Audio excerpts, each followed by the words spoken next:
Guitar भी सुन पा रहे हैं?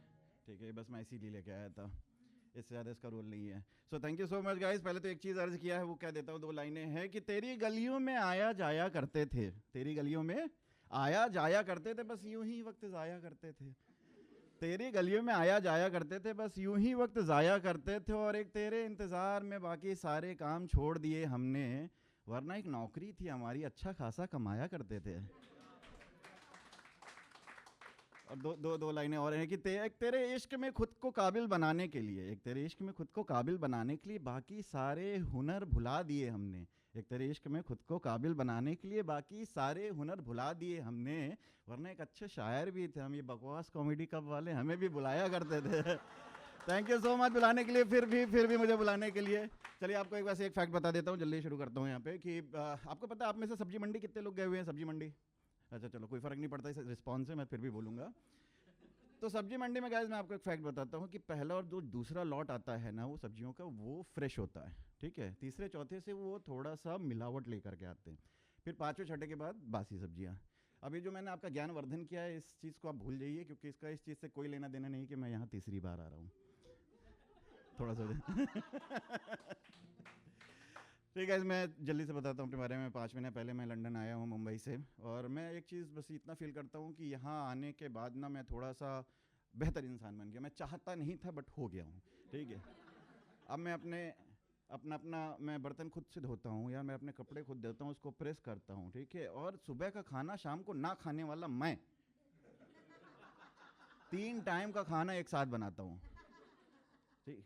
और पर्सपेक्टिव देखिए मेरा कितना चेंज हो गया है कि एक्सपायरी आइटम 1 महीना पहले मैं फेंक दिया करता था, एक्सपायरी के 1 महीने पहले, अभी पढ़ने का पर्सपेक्टिव बदल गया। अब एक्सपायरी होने के 1 महीने बाद भी मैं पढ़ता हूँ बेस्ट बिफोर। इसका मतलब एक्सपायरी के दिन तक ये आइटम बेस्ट था, तो अगले 2 महीनों तक ये बेटर रहेगा, फिर ये 5वें, ये फिर ये जो तीसरे और चौथे महीने में ये गुड होगा, फिर जब तक काली फफूंदी नहीं पड़ जाती ना मैं खाता हूँ उसको, ठीक। तो खैर ये सब चल रहा है, और इस बेहतर इंसान बनने की वजह से मैंने यहाँ कुछ लिखा हुआ है, मेरे देखिए, अब देखिए मेरा अच्छा इंसान आएगा सामने, ठीक है। अब तो उन्हीं एक रिश्तेदारों के ऊपर मैंने कुछ लिखा है, मैं वो गाने जा रहा हूँ। ये बहुत अनोखा रिश्तेदार है आपका, आप सबके जीवन में इसका ना जो रोल है बहुत ज़्यादा इंपॉर्टेंट हो जाता है, आप चाहते नहीं हो लेकिन फिर भी हो जाता है, ठीक है। तो सुनते हैं उसको।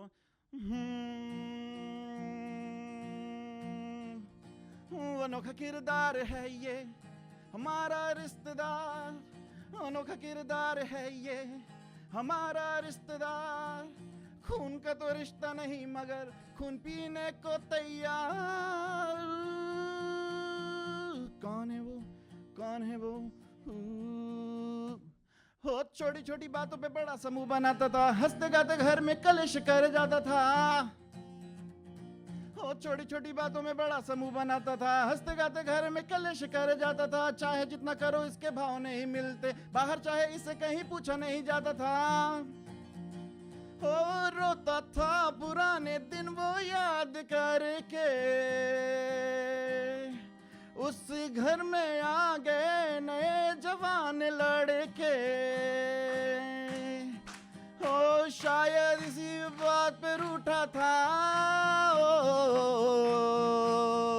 क्योंकि फूफा भी कभी तो जीजा था, क्योंकि फूफा भी कभी तो जीजा था, अरेंज मैरिज का नतीजा था। अब सोचते हैं कि फूफा क्या सोचता है, एक शादी में बैठा हुआ बेचारा अपने पुराने दिन कैसे याद करता है, उसको सुनते गाने के माध्यम से।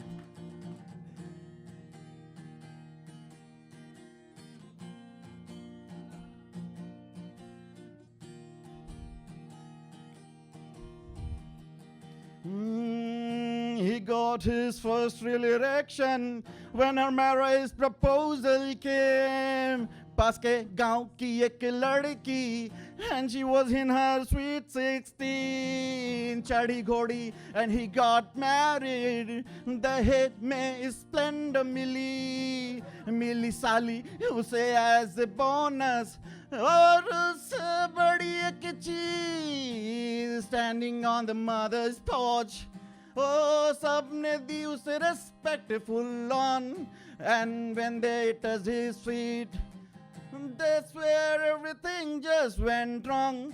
उसके मुंह चढ़ गया इज्जत का खून। ओ बिना इज्जत के नहीं आता था सुकून।